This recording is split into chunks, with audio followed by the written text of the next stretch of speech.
Alona, nung last na message ko sa'yo, nung sinabi ko, you want me to send this to your employer, do you think I will do that to you? Ha? Sumagot ka, hindi kita nireplyan na, di ba? Para matigil na. Alam mo, Alona, maling-mali ka ng desisyon sa buhay mo. Akala mo enjoy na enjoy ka sa pagkapadala ng fast food sa'yo ni Triniting disgrasyada. Putang ina nila, sabihin mo sa kanila. Sabihin mo ngayon, ano yung sinasabong yan ang sabi nila? Sinong nila? Kaya mong sabihin? Chinismis mo lahat ng pinag-uusapan natin doon? Nung wala kang ginagawa, Alona, the mere fact na andun ka, nakag-comment ka kay Bella, friends ba kayo ni Bella? Di ba inis din kayo dyan? Di ba ang dami nyo ring pintas dyan? Kas ng loob mo, punyeta ka. Sana hindi ka na makauwi, gago. Inungang sila. Sino yung sinasabi mong sila? Ba't di mo banggitin?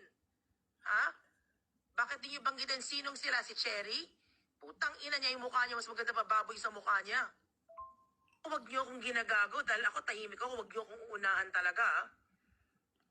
Talagang ugaling squatter talaga kayo. Basura. Basura talaga kayo. Ano ka rin ba? Pa-comment-comment ka doon, ikakaibigan yung mga basher ni Mitch at saka binabash ko. Anong tawag sa inyo? Basura ka. Alam mo, sana pag maltratuhan ka talaga ng amo mo talaga, you know, you deserve that. Sana hindi ka na makauwi sa anak mo or makulong ka dyan. I'm not gonna do anything, sana lang makarma ka lang sa sama na ugali mo. Diba napaka-plastic ninyo?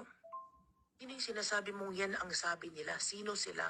Sino yung sinasabi mo sila? Si Cherry? Yung anak niyang mukhang abnormal na baboy? Ha? Sino? Si Ruby? Kung makapagsalita, mas mayaman daw kayo. Bakit daw ako nag-travel by land going to Dubai? Sinabi ko naman sa inyo reason. Barya-barya lang daw ginastos ko. Sa'yo mo kay Trinity, yung hammer niya, pukpuk niya sa ulo niya. Murang-murang sasakyan yun, alam mo ba? My God, alam mo mga wala kayong... Ewan ko anong mga nyo, talagang ibang klaseng tao kayo, my God, nakakadiri kayo. Sa'yo mo kay Ruby, barya-barya yung ginastos ko sa Dubai, 7 months niyang sweldo yun. 7 days ginastos ko yun.